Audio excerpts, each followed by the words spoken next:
آدم کو بھی پیدا نہیں فرمایا، اس سے پہلے نبی کے نور کو پیدا فرما چکا تھا۔ جب اللہ تبارک و تعالیٰ نے جب عیسیٰ کو پیدا نہیں فرمایا تو نبی کے نور کو پیدا فرما چکا تھا۔ جب اللہ تبارک و تعالیٰ نے حضرت زکریا کو پیدا نہیں فرمایا تھا تو اس سے پہلے نبی کے نور کو پیدا فرما چکا تھا۔ جب اللہ تبارک و تعالیٰ نے حضرت موسیٰ کو پیدا نہیں فرمایا تو اس سے پہلے حضرت اللہ تبارک و تعالیٰ نے یعنی اللہ تبارک و تعالیٰ نے نبی کے نور کو پیدا فرما چکا تھا۔ یعنی جب تک اللہ تبارک و تعالیٰ نے 1,24,000 یا 2,24,000 کم و بیش انبیاء کرام اس دنیا میں بھیجنے سے پہلے اللہ تبارک و تعالیٰ نے نبی کے نور کو سب سے پہلے پیدا فرما لیا، بعد میں دنیا میں ظاہر کیا تاکہ حضرت آدم کو بھیجا جائے، تاکہ اللہ تبارک و تعالیٰ نے یعنی ایک مثال لے لیجیے، اللہ تبارک و تعالیٰ نے ایک مثال کے طور پہ میں آپ لوگوں کو سمجھانے کی کوشش کر رہا ہوں تاکہ میری جو بات ہے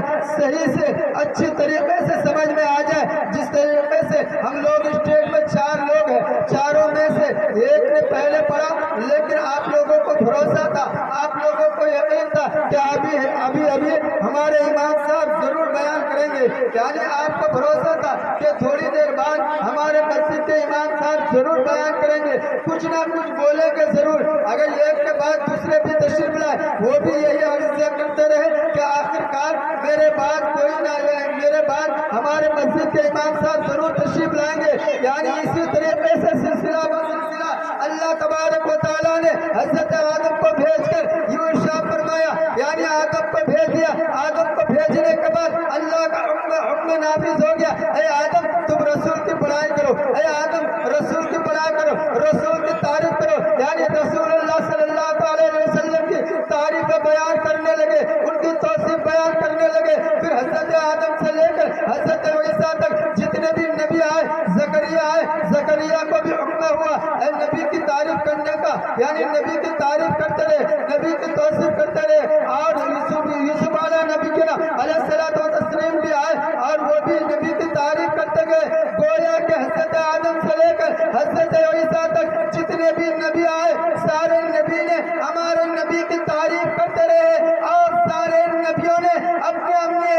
امتی کو سمجھاتے گئے، اے میرے امتیوں سنو، ہم جو اس دنیا میں آئے ہیں میرے بعد اور ایک اچھے نبی آنے والے ہیں، آدم کو بھیجا ہے، آدم کو بھیجنے کے بعد اس کے بعد بھی نبی آئے گا، عیسیٰ کو بھیجا ہے، عیسیٰ کے بعد بھی نبی آئے گا، زکریا کو بھیجا ہے، زکریا کے بعد بھی نبی آئے گا۔ یعنی گویا کہ اللہ تبارک و تعالیٰ نے حضرت آدم سے لے کر حضرت عیسیٰ تک جتنے بھی نبی آئے سارے نبی اپنی امتی کو سمجھاتے گئے، اے میرے نبی، اے میری امتی کے لوگ مسلمانوں سنو،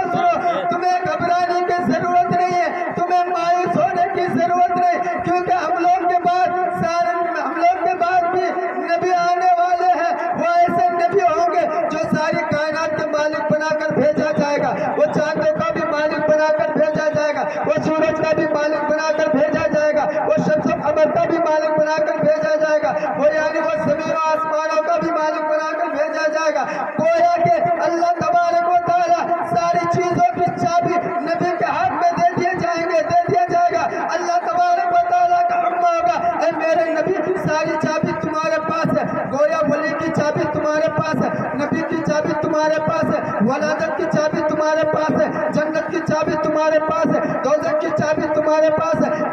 کسی کو ولایت عطا کرنا ہے وہ بھی چابی تمہارے پاس ہے، کسی کی بخشوانا ہے وہ بھی چابی تمہارے پاس ہے، کسی کو جنت میں داخل کروانا ہے وہ بھی چابی تمہارے پاس ہے، کسی کو جہنم میں ڈلوانا ہے وہ بھی چابی تمہارے پاس ہے۔ گویا اللہ تبارک و تعالیٰ نے ہمارے نبی کو دنیا کی ساری چابی، ساری کنجیاں ہمارے نبی کو دے دیا اور یہ اعلان فرما دیا، اے میرے مسلمانوں سنو، اے میرے بندوں سنو، گویا کہ جتنے بھی چابی میں نے اپنے نبی کو دیا ہے یوں سمجھ لو کہ جب تک نبی راضی ہوگا سمجھ لینا میں بھی راضی، اور نبی ناراض تو سمجھ لینا میں بھی ناراض۔ سبحان اللہ بے شک، نعرے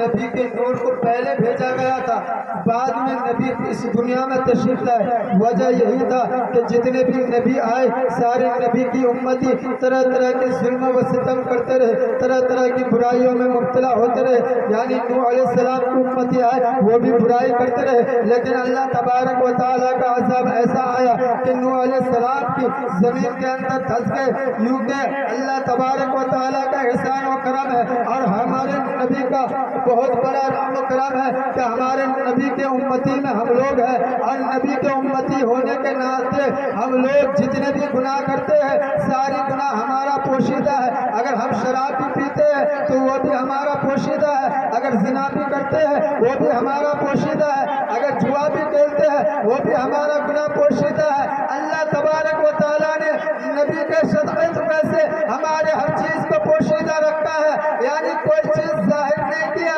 وہ وجہ اس لیے ہے کہ اللہ تبارک و تعالیٰ نے تمام نبیوں سے زیادہ کسی کو افضل اور قرار نہیں دیا تھا، کیونکہ ہمارے نبی کے امتی کو افضل البشر کہا ہے۔ اسی لیے سارے نبی کے امتی یعنی اس کے گناہ کو، اور نبی جو گناہ کرتے گئے ان نبیوں نے بددعا کی اور ان کے امتی ہلاک ہو گئے، لیکن ہم لوگ ایسے نبی کے امتی میں سے ہیں، ایسے نبی کے چاہنے والے ہیں، ایسے نبی کے ماننے والے ہیں۔ اگر ہم لوگ شراب بھی پیتے ہیں تو ہماری شراب بھی منع ہے، اگر ہم لوگ شراب بھی پیتے ہیں تو ہمارا گناہ بھی پوشیدہ ہے، جوا بھی کہتے ہیں یعنی وہ بھی گناہ پوشیدہ ہے۔ گویا اللہ تبارک و تعالیٰ نے نبی کے صدقے سے ساری چیزوں کو پوشیدہ رکھا ہے، لیکن قربان چاہیے نبی کے اوپر، اسی نبی کی بارگاہ میں عریضہ پیش کرتے ہیں۔ جب ہم لوگ اس کا برعکس کریں گے تو کل قیامت کے دن نبی کا عملہ جنت میں نہیں جا سکتے،